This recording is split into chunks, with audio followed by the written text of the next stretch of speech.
Well, now it's time to move along in these video tutorials with a look at the trimming tools and the trimming features in Adobe Premiere Pro. First, a word or two about the purpose of trimming. What we're really doing there is refining our edit points.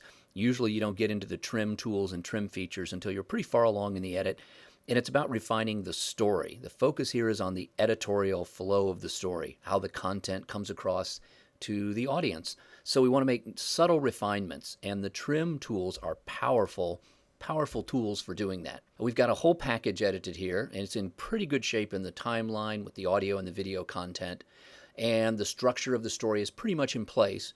What we want to do now is just, again, refine it and make it a little bit cleaner. So let's just move to a few places where I've kind of put in a few little problem areas, and let's see what we're talking about.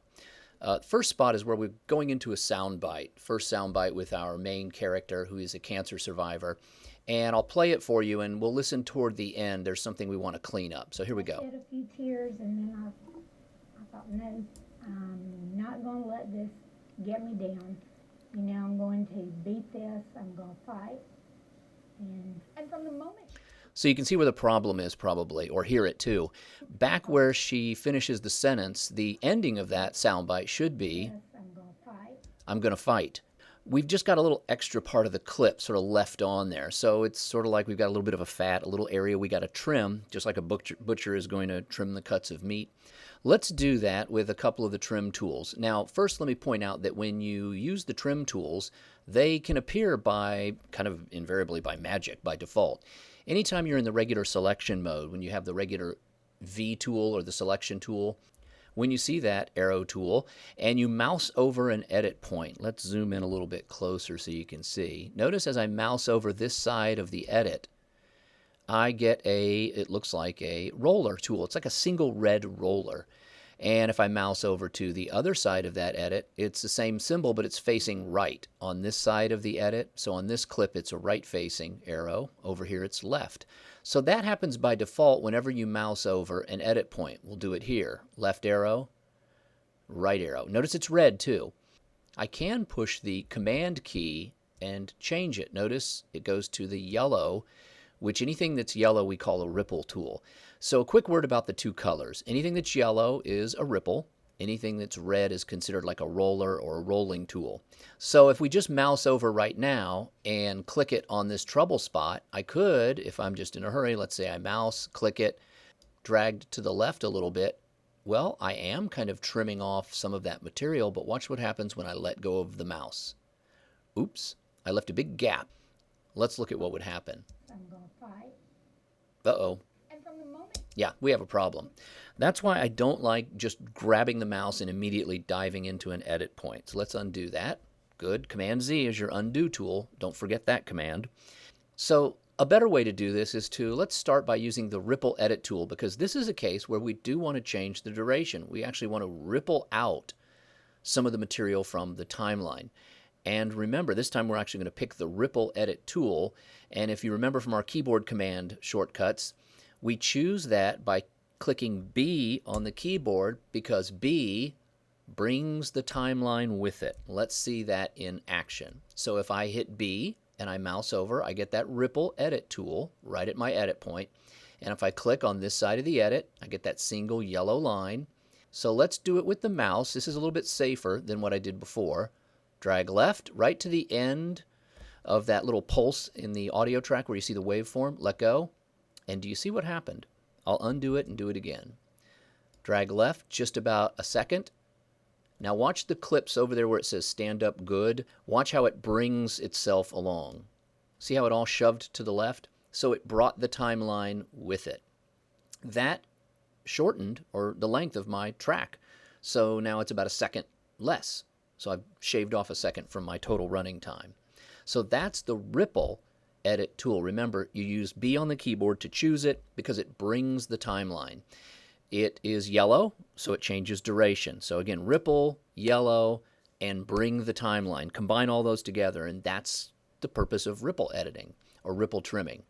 Here's an even faster way to make that same kind of trim. We have the trouble spot. And from the moment... where there's that pause and then she starts to say another sentence, and we want to ripple all that bit out. So remember, we clicked B to get the ripple tool to bring the timeline with us. But what I'm going to do now, I'm going to click, right, to put the ripple symbol right there. But now I'm going to do a shortcut. I'm going to just drag the playhead I'm going to fight. right after she says fight, and I stopped. See where the playhead is sitting? So I want to ripple from here back to the playhead. All I have to do in this case, the shortcut, is to tap E on the keyboard. And here's an easy way to think about this one. It extends the edit to the playhead. E for extend. If I tap E, watch what happens. Let's listen. Get me down. You know, I'm going to beat this. I'm going to fight. And from the moment she knew, Sue did... Isn't that much smoother? It goes right into the segue into the stand-up. Here's another way to use the keyboard and kind of achieve the same results. So let's undo the trim. We'll go back in, kind of zoom in a little bit. And again, we want to ripple out that bad spot. I'm going to use the keyboard with the Option key and the left arrow. Watch what happens. Option, left arrow. See how I'm bringing the whole timeline over to the left? Let's say I wanted to make the soundbite longer.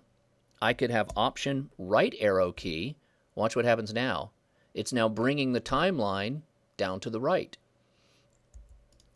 Okay, and as always, when we're done making our edit with a tool, we want to put the tool away. So let's hit V, go back, and we've cleaned out the ripple edit, and we're back to the selection arrow. Okay, that's good. We fixed that one. So let's look for a place now where we could use a rolling edit. And we're going to skip down the timeline. And let me just show you the spot.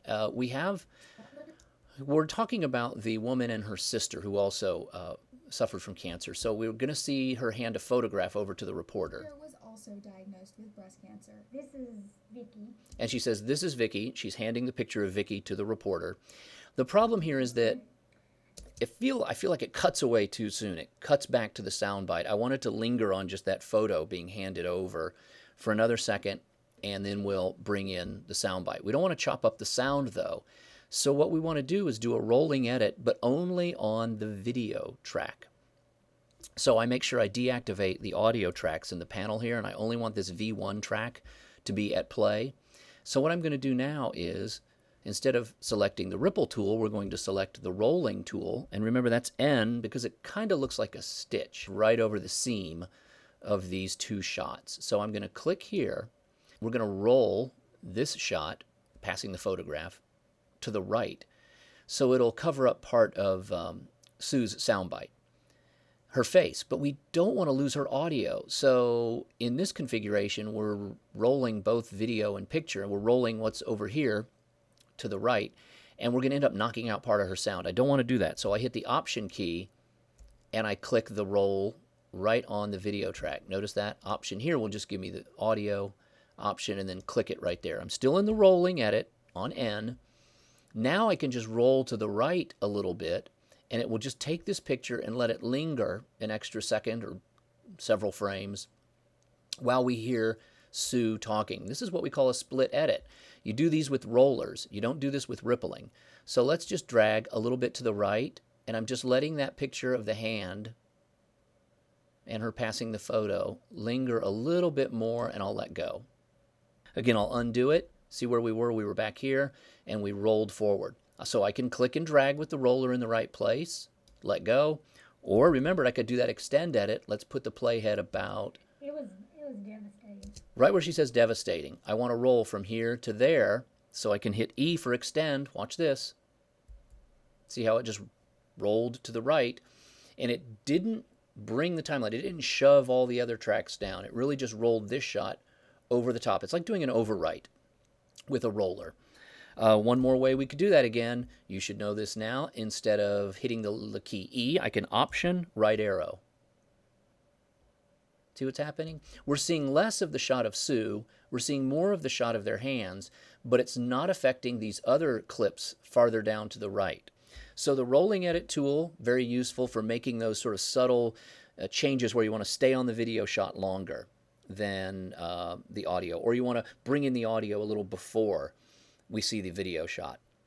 That's those split edits that you do a lot with the rolling tools, and whereas the ripple tool is really to just trim out excess stuff you don't need, or to add in a few extra seconds of stuff that you do need. So those are some quick basic ways to use trim tools. We'll look at much more advanced trimming that requires a little more dexterity and dynamic trimming coming up in a later tutorial.